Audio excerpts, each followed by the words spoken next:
Ya, Assalamualaikum warahmatullahi wabarakatuh. Alhamdulillahirrahmanirrahim. Wabihi nasu'ala umuriddin. Wassalatu wassalamu ala asyrofil mursalin sayyidina wa ala Muhammadin wa ala alihi washabihi ajmain amma ba'd. Yang saya hormati Habib Hamdan Umida selaku pengasuh Pondok Pesantren Super Kamil Al-Bafida. Yang saya hormati Mr. Iwan dan juga Miss Nur selaku Kepala Madrasah MTS Al-Quran Al-Bafida. Yang saya hormati kedua orang tua penerima dan tidak lupa teman-teman yang berbahagia. Perkenalkan, nama saya Alif Salamisa, saya di kelas 10 MA Al-Quran Al-Bafida. Hari ini saya akan menuliskan tentang biografi teks. Di sini biografi teks itu adalah pengertiannya itu teks yang menceritakan tentang kisah cerita hidup seorang tokoh yang ditulis orang lain.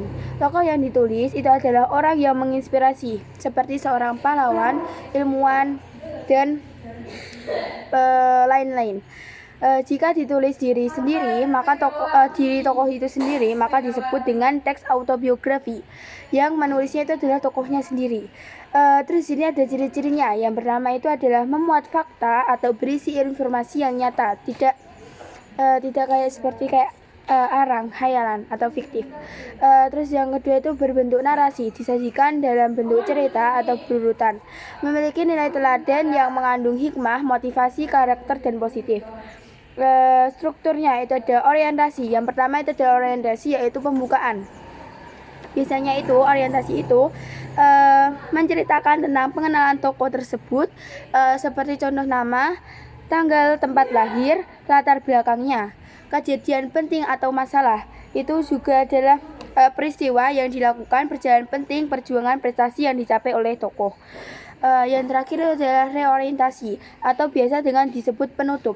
Penutup itu biasanya itu berisi pandangan atau kesimpulan dan komentar seorang penulis sehingga pembaca itu dapat mengetahuinya dan mengetahui akhir cerita tersebut. Terus di sini ada kaidah kebahasaan. Kaidah kebahasaan itu ada promina, yaitu kata ganti orang yang ketiga seperti ia, dia, dan juga beliau, karena menceritakan orang lain.